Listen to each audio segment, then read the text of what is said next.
Jewish politics. And so there is, at the time of writing, a debate over who gets to speak for American Jews and who gets to claim American Jewishness. Is there a single American Jewish community? Or many American Jewish communities with competing values? What does it actually mean to be an American Jew? And if we don't know, why does the label bring with it so many unspoken assumptions about how a person is and should be? The concept of American Jewishness is one of identity. I am an American Jew. And belonging. I am accepted as an American Jew by other American Jews. These two concepts can run into each other. What happens when one or many identify as American Jews, but in a way that is unfamiliar or even unacceptable to others who also identify as American Jews? There are several million people who identify as American Jews, but that doesn't mean they all identify with one another. And it doesn't mean they all accept one another. There may be people who will read this book and decide that I am not really an American Jew. What do I do with that? What do they? The conflict between American Jews was salient in the years that I was thinking of and finally actually writing this book. As with much in the United States today, this was at least in part because of Donald Trump. Over the course of his administration, President Donald Trump worked closely with Israeli Prime Minister Benjamin Netanyahu, stopping aid to Palestinians and moving the U.S. Embassy in Israel from Tel Aviv to Jerusalem.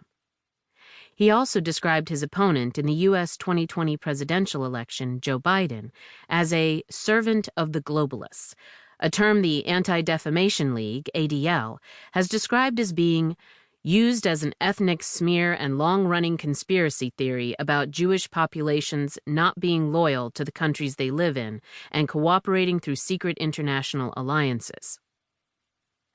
Right-wing Jews and their allies, including certain evangelical Christians, who were some of Trump's most ardent supporters, argued that Trump was a great friend to Israel and the Jewish people.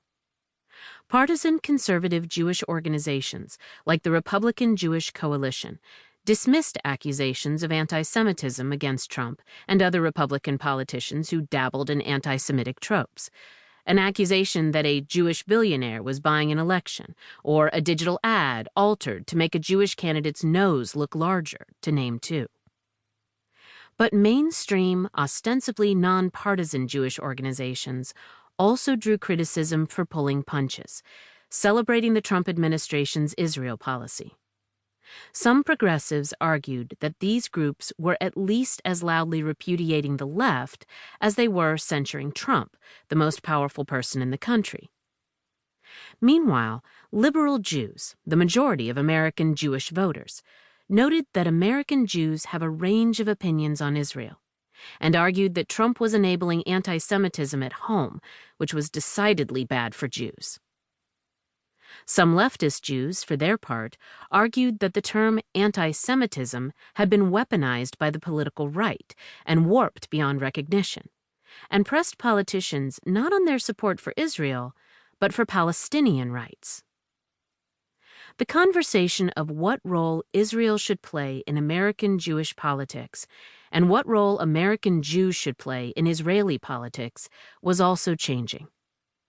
Some Jewish groups present themselves as though they are speaking on behalf of all Jews, or at least in favor of what is best for and in the interest of American Jews.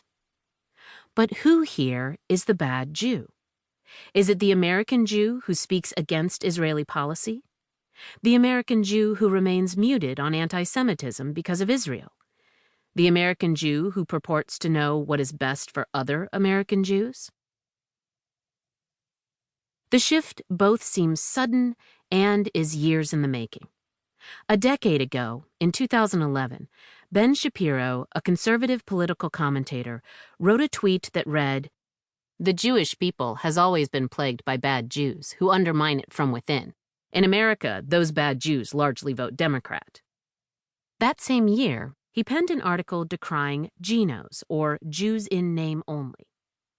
78%